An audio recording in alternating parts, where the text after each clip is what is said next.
There's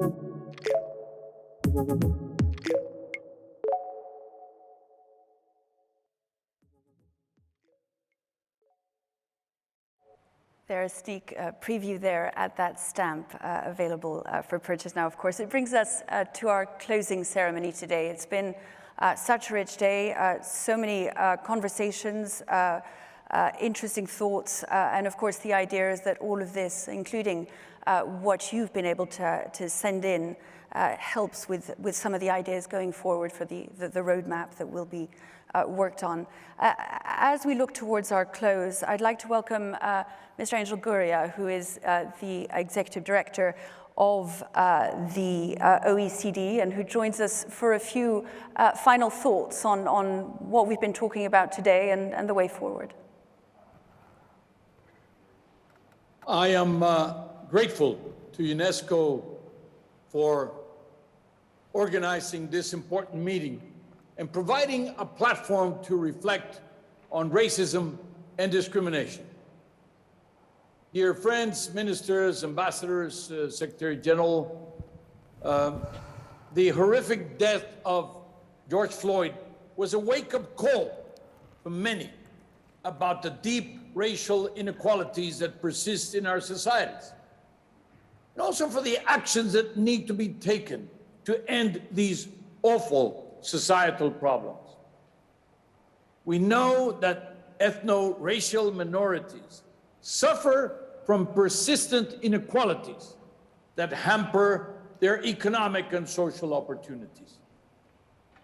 The deep and enduring COVID-19 crisis is making these long-standing disparities even worse.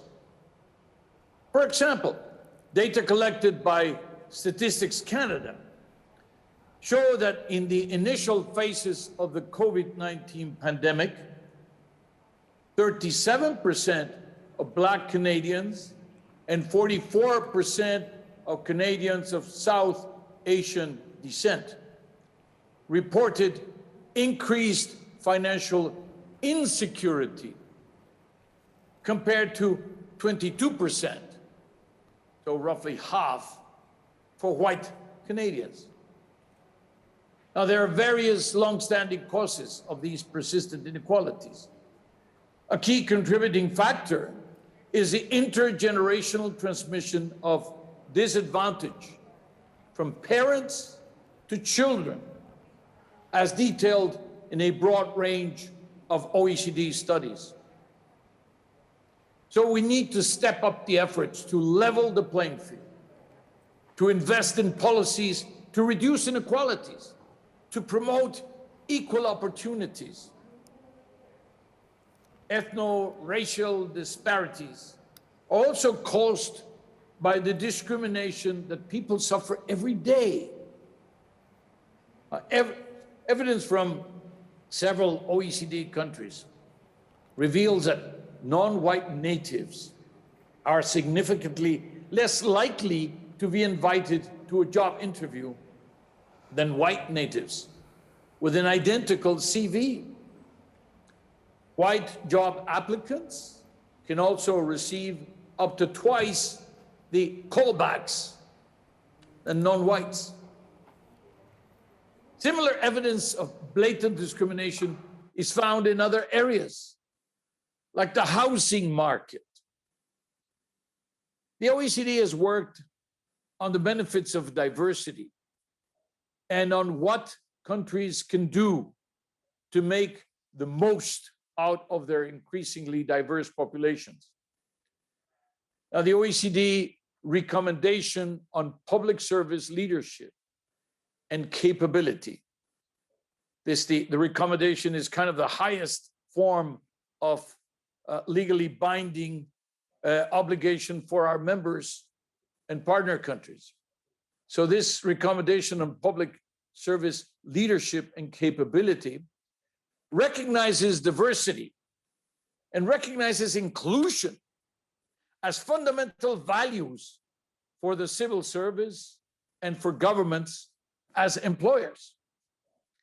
But we must take further action to end ethno-racial discrimination.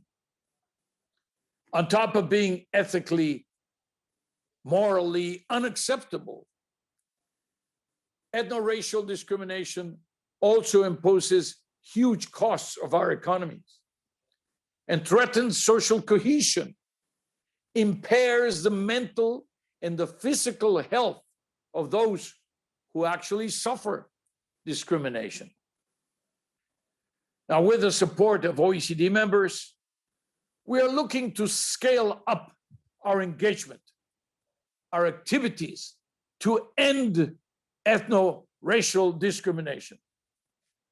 And in doing so, the OECD will focus on 3 priority areas. First, we must improve the measurement of ethno-racial discrimination. If you cannot measure it, you cannot manage it. And we'll focus notably through the development of statistical standards to identify ethno-racial minorities and the barriers they face in OECD countries. In this regard, it is important to apply an intersectional analysis and look also at how race intersects with the gender identity and the sexual orientation. In 2018, nearly half of OECD countries collected only very basic information to proxy race. Second, we must develop evidence on the economic benefits on combating ethno-racial discrimination, including the returns of a better allocation of talent in the labor market. And third, we must make anti-discrimination policies fully effective. It cannot be just a thought or an issue for a seminar. It has to be part of our way of life. So, dear friends, the poet and civil rights activist Audre Lorde once said, I quote, "It is not our differences that divide us. It is our inability to recognize, accept, and celebrate those differences." So, dear friends, it is time for that to change. Let us join forces, show the way forward for greater racial justice. You can count on the OECD's support in this endeavor. Thank you. Mr. Gurría, thank you so much for your time, for your words today, for those very concrete ideas of what can and needs to be done. Really interesting to hear you there on not just the need for justice, but the pragmatic need for better functioning for everyone. Thank you very much indeed. I'd like to give the floor now to our next guest, and we're very grateful because, of course, we know that the Republic of Korea has been at the forefront of the declaration that brought us all here today, that was adopted by member states last year, at the end of last year, at the global call. So it's my great pleasure, His Excellency Kim Dong-ji, to give you the floor. You are the ambassador and permanent delegate, of course, of the Republic of Korea here at UNESCO, and we'd love some of your thoughts as to what you've heard today and what you now think needs to happen. Okay. Thank you. Madame Audrey Azoulay, Director General of UNESCO, Mr. Angel Gurría, Secretary General of OECD, and Ms. Yalitza Aparicio, UNESCO Goodwill Ambassador.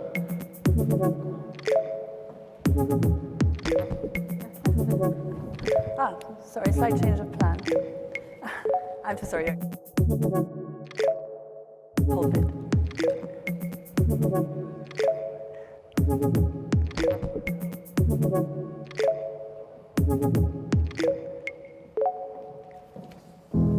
Faced with an unprecedented crisis, life as we knew it came to a halt.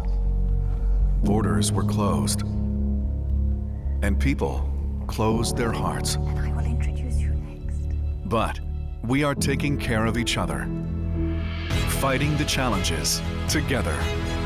We are adapting, innovating, and inspiring each other. We are only as strong as we are united.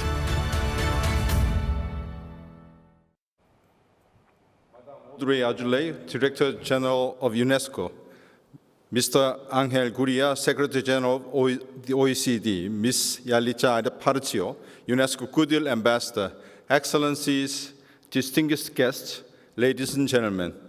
It is my great honor to make these closing remarks at this meaningful and timely global forum against racism and discrimination.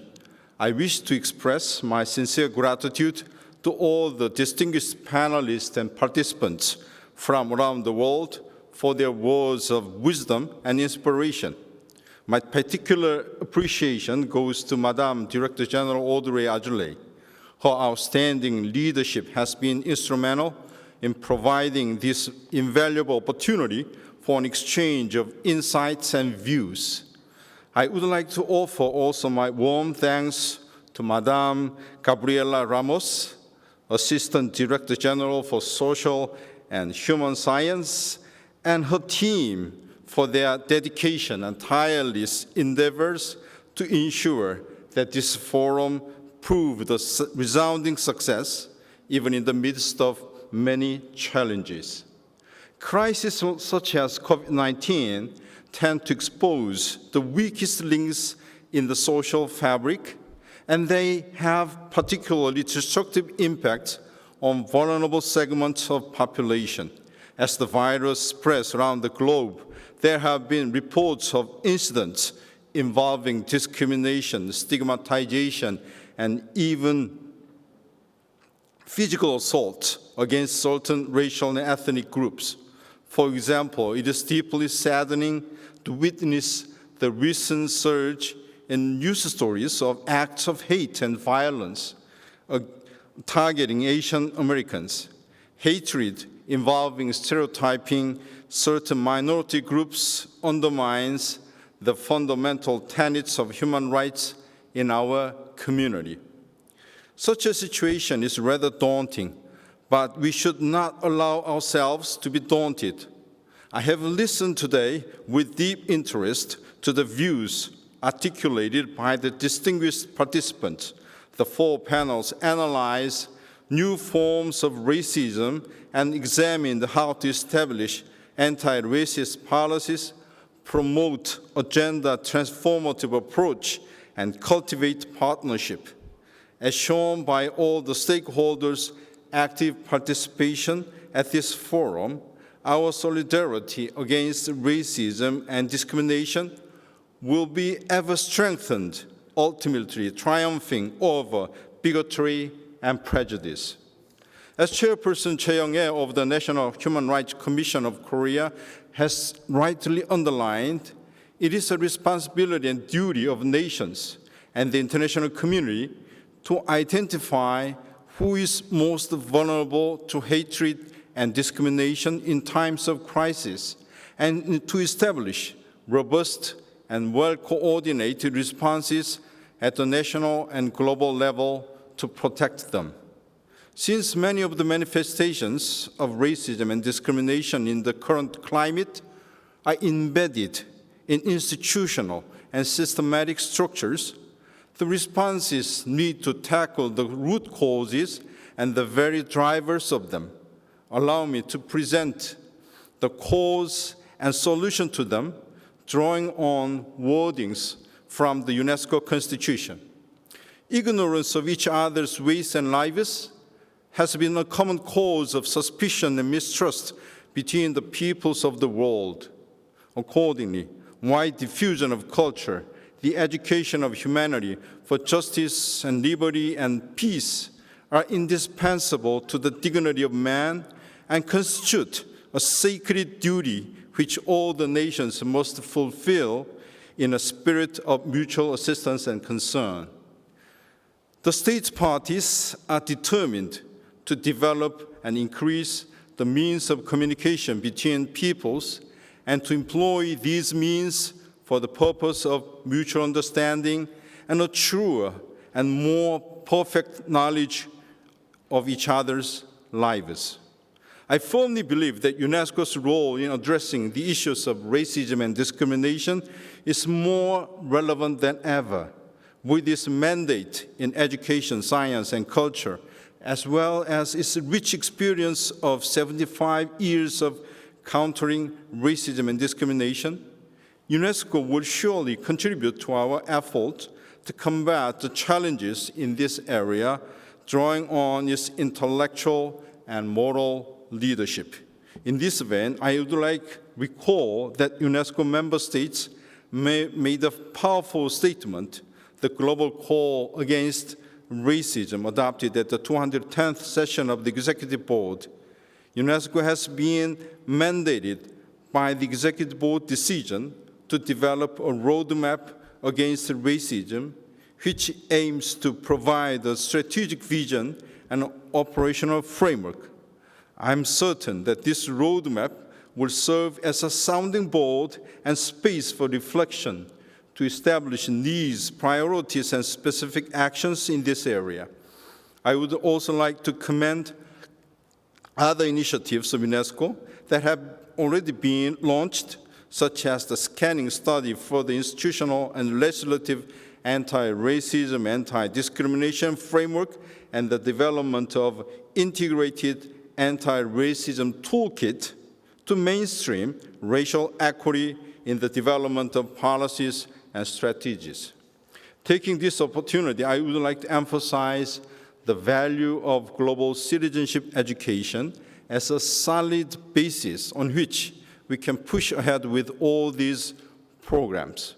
Former UN Secretary General Ban Ki-moon once said, "Education gives us a profound understanding that we are tied together as citizens of the global community and that our challenges are interconnected." In this regard, the UNESCO Group of Friends for Solidarity and Inclusion for Global Citizenship Education has engaged in various activities to boost the effectiveness of global citizenship education to counter hatred and discrimination in the context of COVID-19. I'm delighted to remind you that this group of friends launched the SNS campaign in celebration of the International Day for the Elimination of Racial Discrimination yesterday, which will be shown to you following my remarks. Ladies and gentlemen, the COVID-19 pandemic has not only jeopardized the public health systems, but has also drastically reduced global mobility and people-to-people exchanges. Lockdowns, social distancing measures, and border closures have generated feelings of isolation and disengagement among the public. All these devastating effects have been a powerful reminder of just how interconnected and yet vulnerable we are. Against this backdrop, I look forward to UNESCO and this forum playing a practical role in redoubling our efforts and mustering the collective wisdom of all stakeholders in our common quest to counter racism and discrimination. By further sharing know-how, lessons learned, and experiences with others, we will be able to translate the rich discussions we had today into concrete action. Let us be ambitious in this endeavor. Let us tap the momentum to tackle all these ills that have been seeping into our societies for all too long. This may be no easy task, but it is one we must nonetheless tackle, taking every opportunity to do so. And I believe the momentum we have generated together today is already an important part of that. The Korean government will remain committed to close cooperation with UNESCO and member states in renewing the shared sense of humanity and solidarity around the world. Indeed, we are fully mindful that the fundamental dignity of every human being is the ultimate value that will guide us through these uncertain times and safeguard a peaceful future for humanity. Thank you for your kind attention. Ambassador, thank you so much for those words. Thank you also for all the efforts that you made towards this. We've heard from one of the co-hosts. Of course, we mentioned the Republic of Korea through the voice of the ambassador just then. We're going to hear from a voice for UNESCO in just a moment. First, though, some of the other voices who are joining today's call.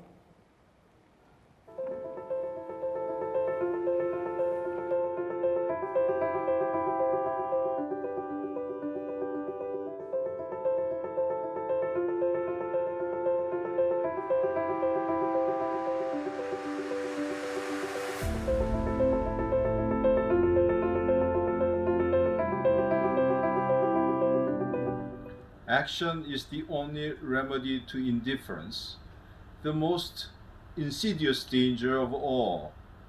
Not being racist is not enough. Remaining quiet is not enough. Unlearn your racism. Read, observe, listen, and speak up.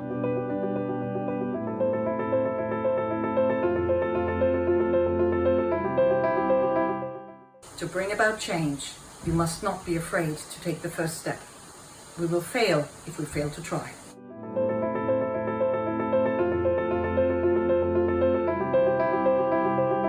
Racism is not getting worse, it's getting film. No more. Today we say no more.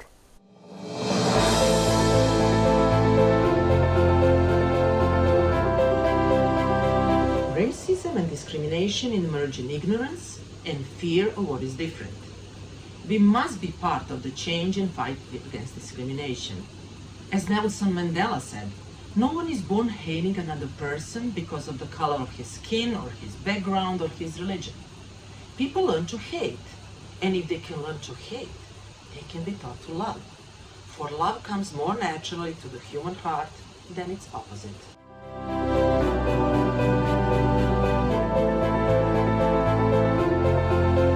A big no to racism, a big no to discrimination, a big no to hate and hate speech, a big yes to love, empathy, and compassion. Let's be human, let's celebrate humanity.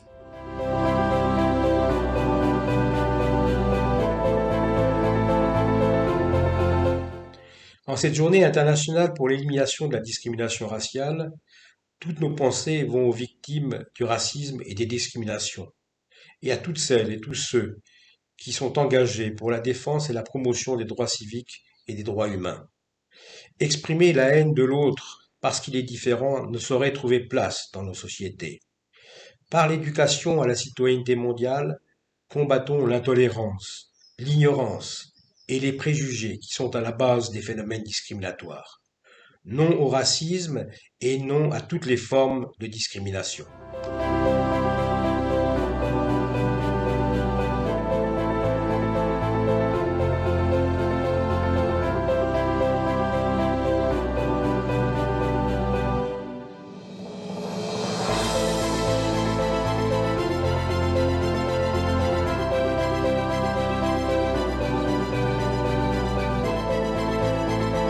Real change requires real involvement. Do not just watch from the sidelines. To bring about change, you must not be afraid to take the first step. We fail when we fail to try.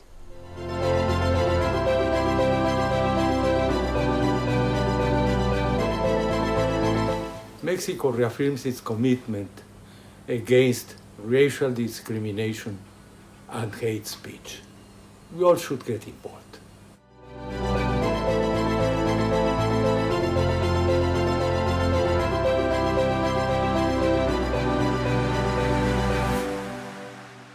There are some of those voices joining those that you've heard so far today. It is a loud call. It is a varied and wide call. We've just heard from Ambassador Dongji about his thoughts on today and what needs to happen next. I'm delighted now to present Firmin Matoko, who's going to speak on behalf of UNESCO, the other co-host, of course, of today, about the next steps and why we're here today. Thank you. Please.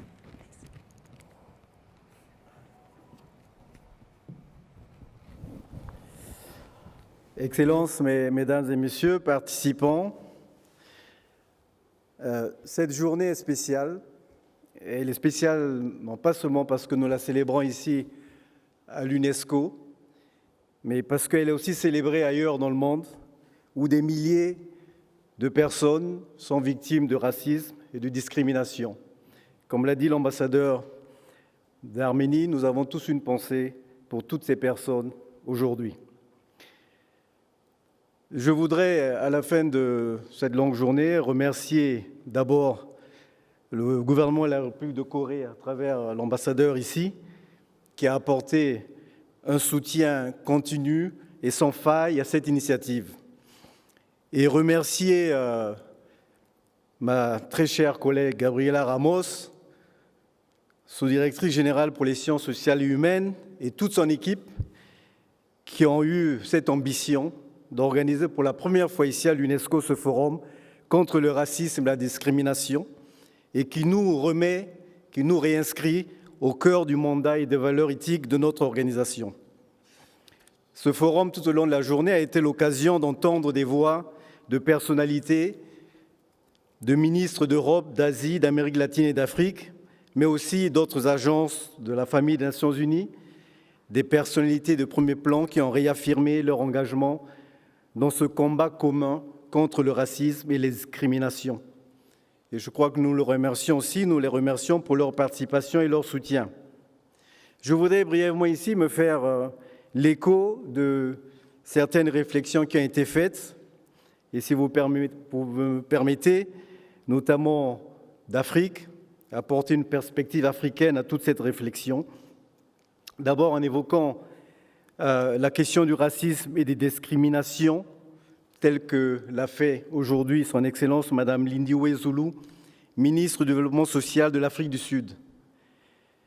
Nous saluons à cette occasion tout le travail qui a été fait par le gouvernement sud-africain pour poursuivre le combat commencé par Nelson Mandela pour éradiquer l'apartheid, autre forme suprême de racisme, et toute autre forme de discrimination. Nous avons souvenir la première conférence mondiale contre le racisme qui s'est tenue à Durban, en Afrique du Sud, et qui a donné l'impulsion pour toutes les législations que nous connaissons aujourd'hui contre le racisme. Je voudrais dire par rapport à l'Afrique, les Africains ne doivent pas seulement regarder et s'insurger contre les manifestations de racisme qui se passent au-delà des océans. Il y a aussi un regard introspectif du continent africain sur toutes les formes de discrimination et d'exclusion à l'encontre de populations de différentes ethnies et qui s'apparentent ni plus ni moins au racisme et qui se passent en Afrique, sur le continent africain. Eu égard à leur histoire, les nations africaines se doivent d'être à l'avant-garde de la lutte contre le racisme et toutes les formes de discrimination ou d'exclusion. Alors, osons trois pistes qui ont été aussi déjà énoncées dans les différentes interventions. La première est la caractérisation de toutes les formes de racisme dans les discours officiels et populaires. La recherche anthropologique et les sciences humaines et sociales nous offrent un appareil d'arguments scientifiques pour conforter le discours antiraciste. L'adoption de législations appropriées qui condamnent toutes les formes de discrimination, y compris les discours de haine. Aujourd'hui, moins d'un tiers de pays africains ont des lois criminalisant ouvertement le racisme. Aucun contexte culturel, politique, économique ou social ne peut justifier les violences et les actes de discrimination à connotation raciste. Enfin, une troisième piste qui a été évoquée aussi ici, c'est l'éducation contre le racisme, sous toutes les formes, éducation au niveau primaire et jusqu'au supérieur, éducation du formel au non formel en passant par l'informel. L'Afrique, vous le savez, n'est pas seulement dans le continent africain. C'est ce que nous rappelle l'Union africaine lorsqu'elle décide de désigner les diasporas africaines comme la 6e région du continent. En effet, il y a environ 200 millions de personnes d'ascendance africaine qui souffrent encore aujourd'hui de discrimination et de racisme et qui vivent dans les Amériques et dans les îles de l'océan Indien, en Europe ou dans le monde arabe. que ce soit en tant que descendants des victimes de la traite transatlantique et de l'esclavage, ou en tant que migrants faisant face au racisme, ils sont confrontés à l'exclusion sociale, aux inégalités, en particulier à l'accès à l'éducation, à l'emploi, à la santé et à la justice. C'est ce que nous rappelait également le secrétaire général de l'OCDE. L'Afrique et ses diasporas seront donc au cœur de ces discussions sur le racisme et les discriminations dans les années à venir. Et nous serons, à ce titre, chers collègues, chère Gabriela, nous serons à vos côtés pour développer et mettre en œuvre toute activité qui ont émergé des discussions d'aujourd'hui pour pouvoir lutter efficacement contre ce fléau. Et puisqu'on parle de diaspora, permettez-moi de citer quelques phrases d'un anthropologue haïtien, Anténor Firmin, membre de la Société d'anthropologie de Paris, qui publie un ouvrage de référence de l'inégalité des races humaines, anthropologie positive, en 1885, année d'ailleurs où les puissances coloniales se répartissaient le continent africain, c'était la conférence de Berlin. Après avoir passé en revue tous les arguments que l'on pourrait mettre en avant pour soutenir la doctrine de l'inégalité des races humaines, aucune ne résiste au plus simple examen scientifique. Quand bien même toutes les légions se coaliseraient pour affirmer que les hommes ne sont pas égaux, que les races ne sont pas égales, l'intelligence humaine est le dernier rempart contre l'illogisme de toutes les théories inégalitaires. C'est elle qui doit mettre en activité la force évolutive que nous savons commune à toute l'humanité. C'est elle qui doit conduire toutes les races à la conquête de la science et de la civilisation, ces fleurs tardives mais éternellement belles que pousse l'arbre humain dans toutes ses branches et dans tous ses rameaux. Tous les hommes et toutes les femmes sont frères et sœurs, concluait-il. Je vous remercie de votre attention. Thank you so much. We're going to have a few closing remarks now with Gabriela Ramos, who of course has done so much to bring us all here today. A few words from Gabriela. Well, everything has been said. Thank you, Melissa. Thank you, Ambassador. Thank you, my dear Edward. I don't know if Secretary General Gurría is still there, but thank you for joining us. I feel that this journey was really, the hashtag as we define it was fulfill the dream. For us, it has been a fulfillment of a dream to really place UNESCO. It has always been, because it's part of the UNESCO's mandate to fight this very difficult issue. But now with the very strong leadership, again, from the Republic of Korea, from the Friends of UNESCO Against Racism, for the global call against racism and the roadmap, I think that we are very well equipped. But we also are very well equipped because the call that we made to bring all these speakers, all these policymakers that are really worried about this thing, the heads of the different institutions, the researchers, the fighters, the civil society, all these people that have been working for their lives fighting this problem gathered today. And they gave us a lot of experience, they gave us a lot of insight, they gave us a lot of ideas on how to advance this agenda that is so difficult, because we know it's so difficult. So we come out from this forum with more knowledge. We thank them for their wisdom, we thank them for their ideas, and we thank them for their very strong commitment. Nothing more to say than we will continue the effort, we will continue the work. Under the guidance of our member states, we will build a roadmap. We were mandated for that, and that was the beginning of the whole conversation.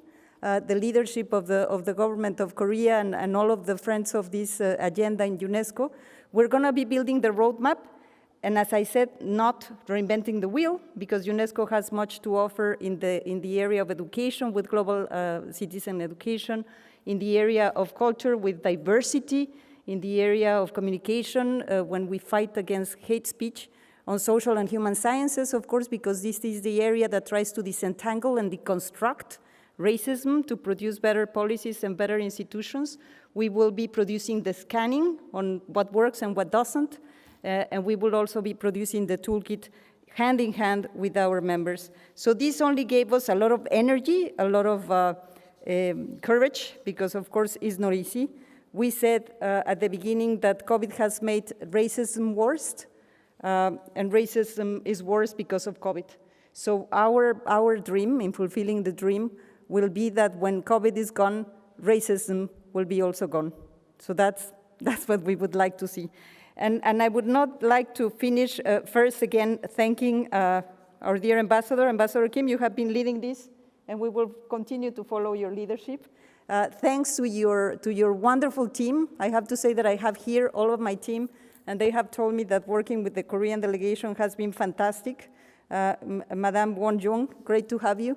And let me just say that I have a list like of 100 people, but these are all of the UNESCO, but I need to say thank you to DPI, thank you to the CLD, Mathieu, thank you to all the chat events, Hanane, Valentin, to Abracadabra, Benito, Silvia, to the restoration, to all of these people, but I have to really thank my team. I have to say that I'm Belinda, Ana Maria, Linda, Ewan, Tabue, Costas, Joyce, Carans, Autif, Laura, Paulette, Yaya, Amira, Ntami, Maisa, Olga, Petra, Anna, Will, Gloria, and all of the team of SHS. I really want to thank you. It proves that we can make it, we can deliver. You have delivered, but we have just started. And thank you, Melissa, you have been fantastic. Thank you so much. There was some closing remarks. It brings us to the end of this closing ceremony. And it is, just to pick up on what Gabriela was just saying, for having seen them at work, it is the technical teams that have allowed this to happen that have been quite extraordinary. The amount of logistics that needs to go into this sort of event in COVID times is pretty formidable, and they've worked tirelessly and remarkably well, the interpreters, the technical teams, everyone who's managed to put the programs together as well, all the members of the UNESCO team.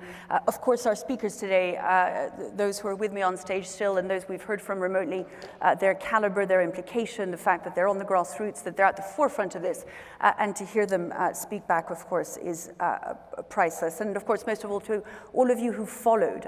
It is because you've followed this and because you've wanted to be involved in this conversation that progress will be made. And finally, it is almost exactly on time that we're ending this remarkable day with so much wealth in what's been discussed and so many ideas going forward, of course, for the roadmap that we mentioned. And just finally, a lot of hope, I think, is one thing we've heard today, that if these times have been challenging for a number of reasons, there was, I thought, from a lot of the speakers, some hope that some kind of global conversation has begun that will change things. And a final thought that it is, of course, together that we can. Thank you so much.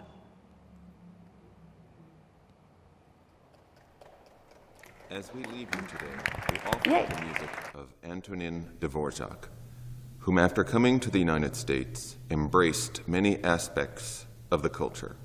This includes the music of Native Americans and African Americans.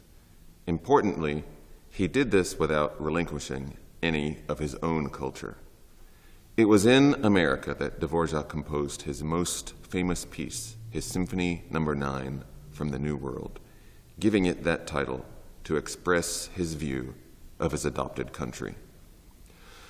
Listening to the beautiful melodies of his quintet for strings, let us be reminded that we are also experiencing a unique example of cooperation and understanding. May this example continue to find its way into our lives. Thank you again to the honored participants and UNESCO.